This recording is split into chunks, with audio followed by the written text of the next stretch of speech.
Welcome to Dr. Mary Travel Best's special physical distancing episode. Normally, we share the travel tips and guide you, sharing our missteps along the way. This special edition on distancing physically is for women who travel, who want to travel, and especially for those who want to travel independently but can't now due to travel restrictions. In this episode, the FAQ is about using Zoom while physically distancing. The destination is to stay home, but here's what you can do while there. My mistake is about not wanting to visit the best place in New York. And the tips are about staying safe and healthy in these uncertain times. So here's the FAQ. I've heard about Zoom to stay connected, and I have an interest, but what do I have to do to try it out and to see some of my loved ones there? I don't like going on Facebook or other hidden web platforms. So here's the answer. Zoom is an online platform that's really easy to use, and you don't have to download anything to your device. You don't even have to sign up. All you need is the room number. So it's good for international calls because it uses the same type of internet tools as Skype. It's called VoIP, or Voice over IP. So you can contact a friend from another country and don't need to pay long distance phone charges. It's easy to use, and you can stay connected to your loved ones, like your family. Our family has been holding these meetings for 4 years every other Sunday evening across 4 time zones in the US. So I hope you enjoy using it.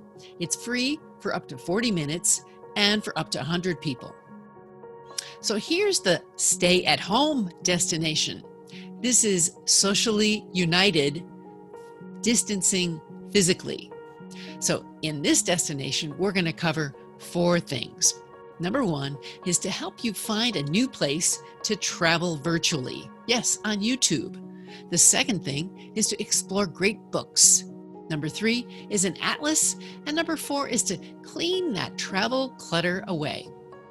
So these are things you can do while you are socially united, but distancing physically. So on YouTube, let's visit as many places as you like.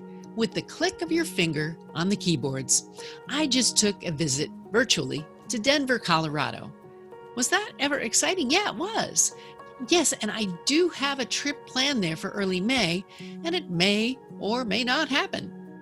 Either way, I'm excited to travel. And once those trips start coming, I'm going to be ready. So here's our second idea. It's great books. Find that coffee table book that you've never read. Start it. Enjoy every page. If you have a library card, it's likely that your library offers online access to their collection. For example, San Diego has an e-library, and all you need is your card and PIN to access ebooks for 21 days free. There's a very large collection of all genres, so don't wait for the library to open. Go there on your own time now. You can go there after all these crazy times are over too. So the third thing is to read and play with your atlas.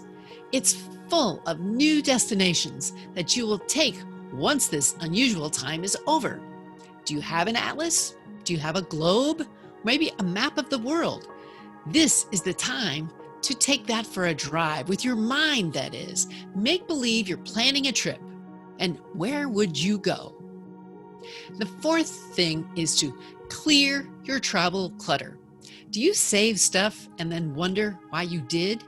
It may bring good memories for you, but is it stored well?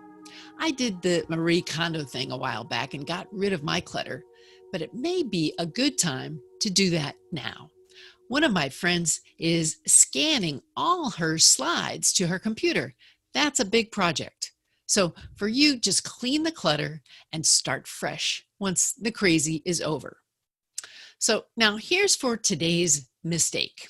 My mistake was not wanting to go to the New York Museum of Modern Art. Really? So when I was a young teen, I was about 13, my mom wanted me to go with her to New York City and visit the MoMA. I was not interested in that trip at all. I could only see what I wanted to do, and that was not on my list. What do teenagers know? Well, she literally had to drag me there, and now I can say that was my mistake. We took the train from Long Island into the city and saw the Nutcracker Ballet, and then we went to the most famous museum in New York, the Museum of Modern Art. That was a mistake. I did not have a clue about what I didn't know. I had a great time, so the lesson is keep an open mind.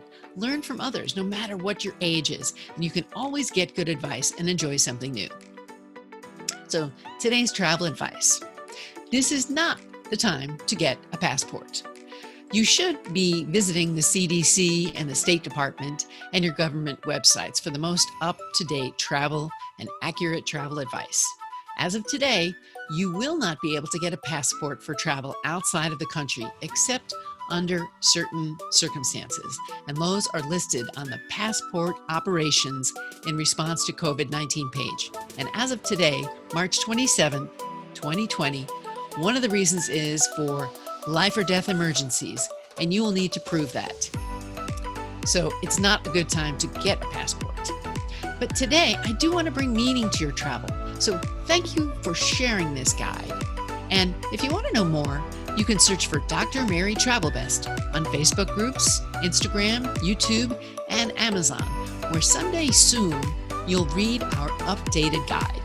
Show notes can be found right now on blogspot.com, Dr. Mary Travel Best.